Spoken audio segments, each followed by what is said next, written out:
Bonjour à toutes et à tous, vous êtes sur Radio Judaïka, il est 8h passé de presque 41 minutes et comme chaque semaine, nous sommes en direct d'Israël avec Stéphane Juffard, rédacteur en chef de la Metula News Agency. Bonjour Stéphane. Ouais, bonjour Jim et bonjour aux auditeurs de Radio Judaïka.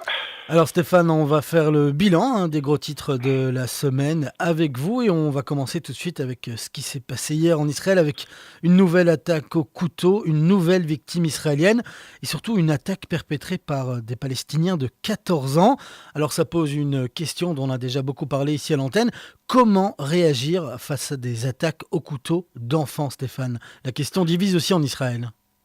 Je dirais qu'avant de parler d'enfants ou pas d'enfants, il faut parler de l'attitude qu'il faut tenir en tant qu'Israélien aujourd'hui, alors qu'on est en but à cette intifada des couteaux.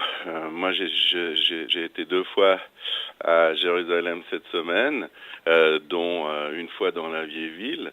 Et puis il y a une attitude correcte à adopter, c'est-à-dire à regarder ce qui se passe autour de soi, à pas laisser des gens s'approcher trop près de vous.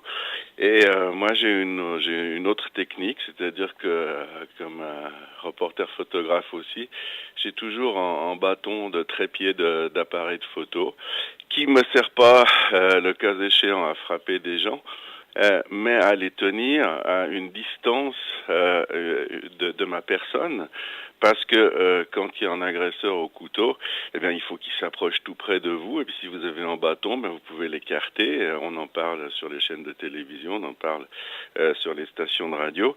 Donc il y a cette attitude à avoir. Et puis Jim, à part cette attitude, il n'y a pas grand-chose.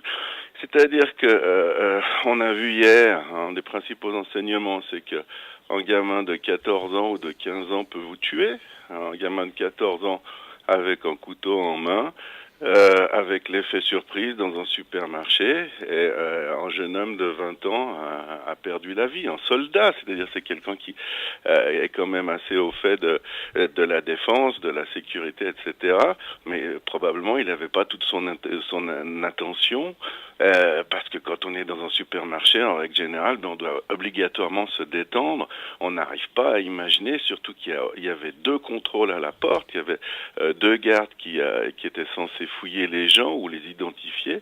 Et on fait ses courses quand on achète des oranges, on n'est pas forcément en train d'imaginer qu'on peut être victime d'un attentat. Alors ça, c'est le grand problème, c'est que tout le monde, tous les gens qui nous entourent, surtout dans certaines régions, comme Jérusalem, peuvent être des terroristes potentiels. Et puis un terroriste de 14 ans, ben on l'a découvert, tue aussi bien qu'un terroriste de 30 ans. Donc c'est là que réside le problème. Puis il y a eu cette intervention controversée forcément de monsieur Eisenkot, le chef d'état-major, repris par le ministre de la Défense, qui dit qu'il faut quand même faire attention. C'est-à-dire que au-delà de la question purement judiciaire, Jim, eh ben il faut savoir dans quelle situation on va dégainer une arme éventuelle, et puis on va faire un carton sur l'agresseur. Stéphane, justement, Oui, je suis pas expert en droit, mais en Belgique, je sais qu'au niveau de la légitime défense, il y a des degrés, c'est-à-dire que on peut pas répondre à une attaque au couteau par un tir de pistolet. Est-ce que c'est le cas également en Israël ? C'est exactement le cas, c'est la loi de la légitime défense, mais à une exception près, c'est que maintenant on est dans une guerre, cette guerre s'appelle l'intifada, et pas uniquement l'intifada, mais l'intifada des couteaux, et puis si on l'applique à la lettre, ben cette loi, eh bien il n'y aurait pas eu 300 agressions, et il n'y aurait pas eu je sais pas combien de dizaines de morts déjà côté des civils, mais il y en aurait probablement plus d'un millier, dans le sens où, Jim, c'est plus une question de bon sens qu'une question juridique. Vous êtes vous-même, imaginons-le, dans ce supermarché, puis vous voyez une personne qui a poignardé un autre des acheteurs et qui est en train de prendre la fuite. Vous avez un revolver à la ceinture. Qu'est-ce que vous faites? Vous le laissez partir. Et puis général Eisenkot a tenté de définir certains postulats, c'est-à-dire que si quelqu'un se trouve à 5 mètres de vous et court dans votre direction avec un poignard dans la main, eh bien, si vous avez un pistolet, tout le monde ici sera d'avis qu'il faut l'utiliser, qu'il faut absolument arrêter ce type, parce que sinon il va vous tuer ou il va vous infliger des blessures graves. Et puis au contraire, s'il a déjà été maîtrisé ou partiellement maîtrisé et qu'on voit que c'est une fillette de 13 ans qui est à terre avec une lame de ciseaux, eh ben il n'y a pas obligation de lui mettre une rafale. Hein. Donc c'est beaucoup de bon sens, mais là où je dis que ça dépasse l'entendement strictement judiciaire, c'est qu'on peut pas dans la situation de guerre justement qui prévaut, de guerre terroriste qui prévaut, on peut pas accuser, on peut pas surtout condamner les gens qui ont surréagi. On peut pas dans la situation de hier imputer aux gens qui ont tiré d'avoir exagéré dans leur riposte, parce que sinon on prend un autre risque, c'est que les Israéliens ils pensent à 3 fois avant de dégainer face à un réel agresseur, et dans ces conditions que le revolver ou l'arme d'autodéfense ou mon bâton ne servent à rien s'ils restent dans leur fourreau pendant qu'un acte terroriste est en train d'être perpétré. Alors Stéphane, on va quitter l'actualité israélienne, on y reviendra un peu plus tard si on a le temps. Le gros sujet de la journée, c'est ce qui se passe en Syrie, avec les Turcs qui bombardent depuis hier soir la ville d'Afrin. En préparant cette interview, Stéphane, vous m'avez parlé d'un réel carnage. Ben oui, parce que donc on va un petit peu situer la chose. On se trouve en plein nord de la Syrie, et au nord de la Syrie, il y a une bande de terre de 550 kilomètres de long sur en moyenne une trentaine de large, qui s'appelle le Rojava. Rojava en kurde, ça veut dire l'ouest. C'est le territoire des Kurdes de Syrie, le territoire traditionnel des Kurdes de Syrie, les Kurdes ont profité du conflit principalement chiite, sunnite qui se déroule en Irak et en Syrie pour établir leurs prétentions territoriales, en tout cas pour viser l'autonomie si ce n'est plus, et ils ont réussi, on se rappelle de la terrible bataille de Kobané, où ils ont bien failli perdre toute cette ville, et ils s'étaient exposés au massacre de la part du califat islamique. Bien, les choses ont changé, il y a eu un retournement, les Kurdes sont armés et soutenus notamment par les Américains, qui les soutiennent par des bombardements contre l'État islamique, et aujourd'hui ce qui se passe, c'est que presque toute la frontière nord, que presque toute cette bande est continue, et à part une portion de territoire qui fait 80 kilomètres de long sur les 550, et qui isole 2 des cantons, le canton d'Afrin qui est à l'ouest, qui est près de la Méditerranée, et le canton kurde du Rojava de l'Est, qui commence par Kobané, qui s'appelle d'ailleurs le canton de Kobané. Eh bien, l'enjeu, c'est que les Kurdes tentent de prendre possession de ces 80 kilomètres, c'est-à-dire de posséder une bande qui soit réellement discontinue, qui soit réellement continue, et d'établir ainsi leur autonomie sur toute cette bande, parce que justement le canton qui est le plus à l'ouest, le canton d'Afrin, qui est pas très grand, est pour l'instant isolé. Alors l'enjeu est très clair pour la Turquie notamment, c'est qu'on sait que la Turquie a des liens très étroits avec l'État islamique, que d'un côté la Turquie leur fournit des hommes, des armes et des munitions, et puis de l'autre côté on a appris notamment par la MENA que la famille de Monsieur Erdogan faisait un trafic de brut extrait par l'État islamique en Syrie et qui était ramené en Turquie à des prix totalement ridicules et gagnait beaucoup d'argent de cette manière. Donc la Turquie et Monsieur Erdogan en particulier ont absolument aucune raison de faire en sorte de laisser faire les Kurdes pour qu'ils possèdent toute la bande frontalière et qu'ils empêchent ce genre de trafic. Et puis plus plus sérieusement, de manière moins mercantile, eh bien, si les Kurdes referment ces 80 kilomètres, eh bien, il y aura plus de liaison entre les sunnites qui se battent en Syrie et la Turquie et les autres grands pays sunnites qui essayent d'aider les sunnites face aux chiites. Donc, pour Erdogan, pour la Turquie, c'est absolument indispensable d'empêcher les Kurdes de refermer ces 80 kilomètres. Jusqu'à maintenant, ils donnaient de sérieux coups de main aux islamistes. Et puis à partir de cette nuit, Jim, ça fait 6 heures d'affilée que l'artillerie turque qui est basée à Kilis sur la frontière bombarde la ville d'Afrin, et la ville d'Afrin n'est pas mêlée au combat. Les combats ont lieu à une vingtaine de kilomètres d'Afrin. Afrin, c'est une ville paisible où il y a pratiquement pas de combattants. C'est une ville de civils, et Afrin est bombardée d'une manière féroce depuis le milieu de la nuit, et on relève les morts par dizaines et les blessés par centaines, et on s'approche d'une idée de génocide, surtout avec la menace du gouvernement turc et du gouvernement saoudien d'intervenir également à terre. Ce matin, on a vraiment très peur pour nos amis kurdes. Et puis on terminera ce bref inventaire de la situation en disant que du côté turc de cette frontière, eh bien, il y a également vit également toute la population kurde turque, qui n'a pas de différence ni de langage ni d'habitude avec la population kurde syrienne.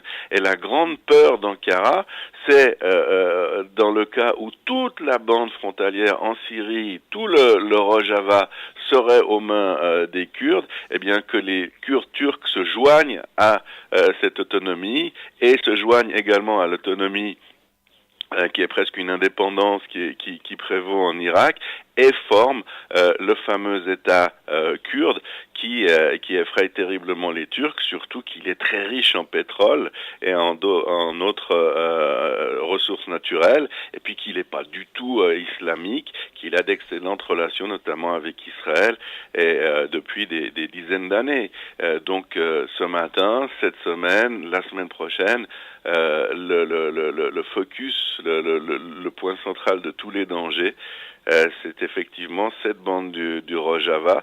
C'est également la question de savoir si les Russes qui bombardent très près de cette région vont laisser les Turcs tuer des civils par milliers, parce que les Kurdes ne sont pas seulement les alliés des Américains, ils le sont aussi ceux des Russes. Donc situation extrêmement tendue qui peut dégénérer à n'importe quel moment. Alors Stéphane, justement, j'aimerais qu'on s'intéresse un peu plus à qui est ce peuple kurde. J'ai lu dans un article récemment que 90% des Kurdes étaient musulmans, mais que dans les 10% restants, il y avait également des Kurdes chrétiens ou des Kurdes juifs. Il y en a plus beaucoup au Kurdistan des Juifs. Parce que depuis la création d'Israël, ils sont venus en masse. On parle de entre 100 et 200 000 Juifs kurdes. Et ils sont très bien installés en Israël, tout en gardant, c'est une des communautés qui a gardé le plus de ses traditions originelles, parce que, pour une raison assez simple, c'est qu'ils n'ont jamais été persécutés par les Kurdes, parce que les Kurdes, contrairement à toutes les populations alentours, en Irak notamment, en Iran, etc., eh bien, n'ont pas été antisémites. Ils ont très bien accepté, leurs concitoyens juifs, et il y a également des familles dont une partie est musulmane et l'autre juive, et même à la direction de l'autonomie du Kurdistan. Et puis cette amitié est tellement forte et tellement ancrée qu'à l'occasion du Nouvel An kurde, le Newroz, eh bien, des centaines de Kurdes viennent du Kurdistan pour fêter ici en Israël le Nouvel An avec leurs anciens voisins juifs, dans une ambiance de très grande fraternité. Puis il y a une autre spécificité de ces Kurdes, que ce soit en Irak ou en Syrie, c'est qu'ils ont une adoration pour la démocratie. C'est-à-dire que dans tous les libellés de leurs dizaines d'organisations civiles ou militaires, il y a toujours le terme démocratique qui intervient. C'est une vraie démocratie. Même dans des petits cantons, même au milieu de la guerre, eh bien, il y a toujours des élections, il y a toujours un débat démocratique et c'est extrêmement intéressant et c'est extrêmement différent de ce qui se passe dans la région. Donc c'est pas du tout même s'il y a 80 ou 90% de musulmans parmi les Kurdes syriens, turcs et irakiens, et il y a aussi des Kurdes iraniens, eh bien ça ne signifie pas du tout que ce soit une population islamisée ou radicalisée, pas du tout. Et l'acception musulmane chez les Kurdes est vraiment très light et c'est d'abord des civils, c'est ensuite des laïcs et c'est aussi des musulmans, des juifs et des chrétiens.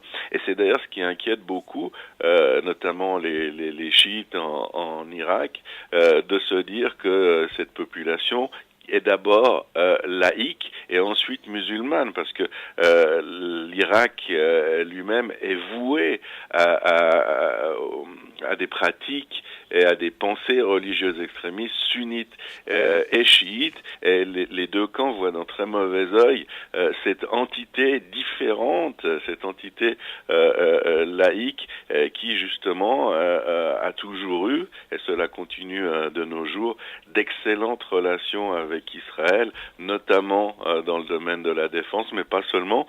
J'ai dit tout à l'heure que les Kurdes avaient de très grosses ressources en pétrole brut. Eh bien, ils ont réussi à exporter en tanker.